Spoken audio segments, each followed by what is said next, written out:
everyone, welcome to Linear Model with me, Sarini Abdullah.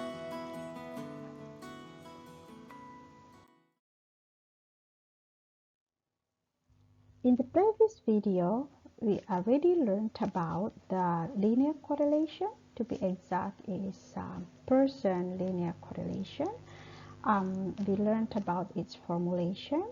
We learned about some examples of linear correlation, which kind of data has weak correlation, mild correlation, strong or even perfect correlation.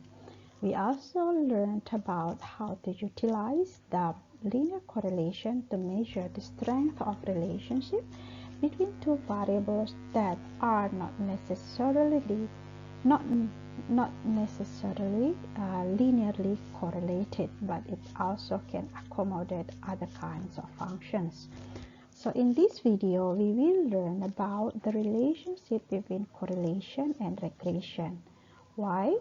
Because we usually use correlation as a preliminary analysis to assess whether we can move on or we can progress in processing our data using regression analysis.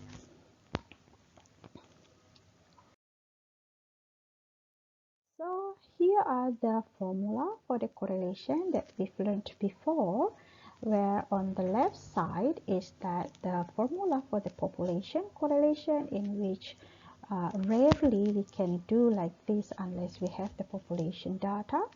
And on the right side is that if we are working with sample, we have the formula for the correlation for the sample data.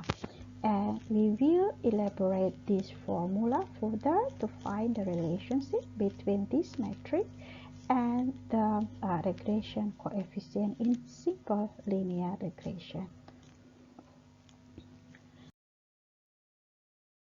So here is the formula, and then we look at the formula for the slope of the regression line in a simple linear regression.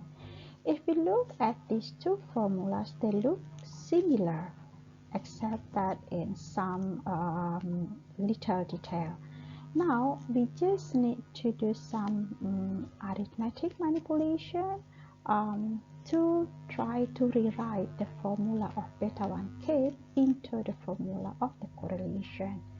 And it's not difficult to show that we can rewrite this the formula on the first line into the second line.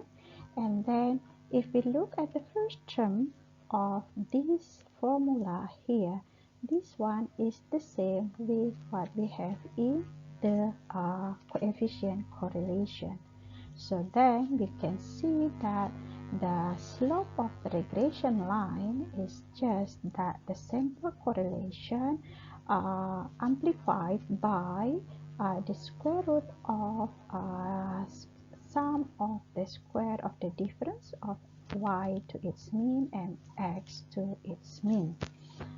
So we can see that in here actually we can say that R, the correlation, is kind of like a scale-less metric that measures the length, the strength of the relationship between x and y, while here in beta 1, because this is the R and then amplified by this number, when here we have that y and x, so we can say that the beta 1 is having the same role with the correlation, but with an additional information that it is, we can measure the magnitude of the strength of the relationship between x and y.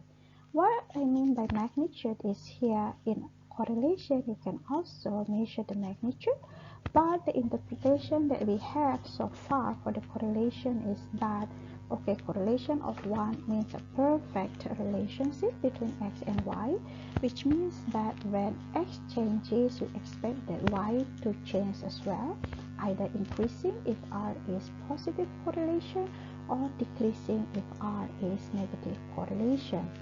However, how much is the change in y when x changes? We can't know that information by working on the correlation only. However, because of this additional term in here for the beta 1, we can measure that. So we can see that whether the relationship is strong enough, and then we can measure how much that y changes when x changes. Also, we can see from here that from the covariance, okay, the formula for the correlation is the covariance divided by each of the standard deviation of x and y. And we know that the covariance of x and y is just the same as the covariance of y and x. So in here, we can just interchange the terms in the multiplication here. So what does that imply? In the correlation, we see that the correlation, there is no dependent independent variable. There is no predictor and response variable. X and Y can interchange. It just tells us about the strength of the linear relationship between two variables, X and Y. Whether X affects Y or Y affects X, we don't know about that. But in the beta 1 here, we see this is R, and then multiplied by sum square Y over sum square X and taking the square root of it. Here we cannot interchange. We cannot interchange this into SSXX or SSYY, for example, like that. We cannot interchange something like that.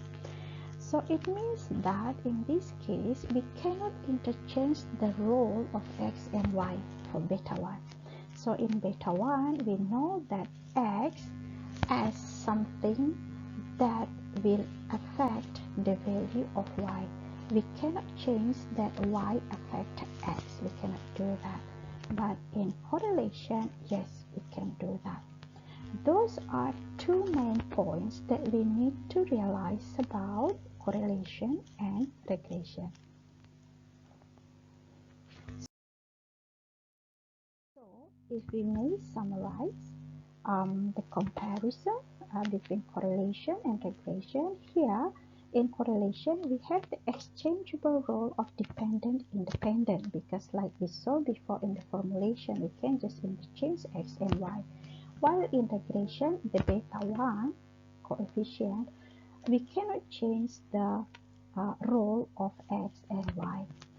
As for the causal effect relationship, both in correlation and regression, we cannot establish whether X will change will cause change in Y or not, because it depends on our data, whether our data is observational or experimental.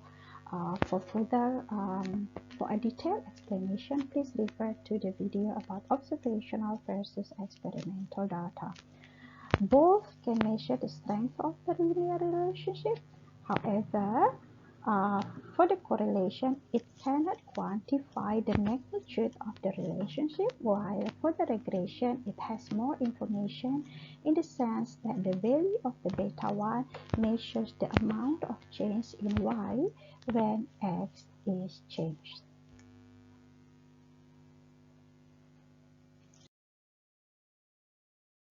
So we have a conclusion that correlation and regression share similar information on the relationship between variables. However, regression can provide more insight than the correlation.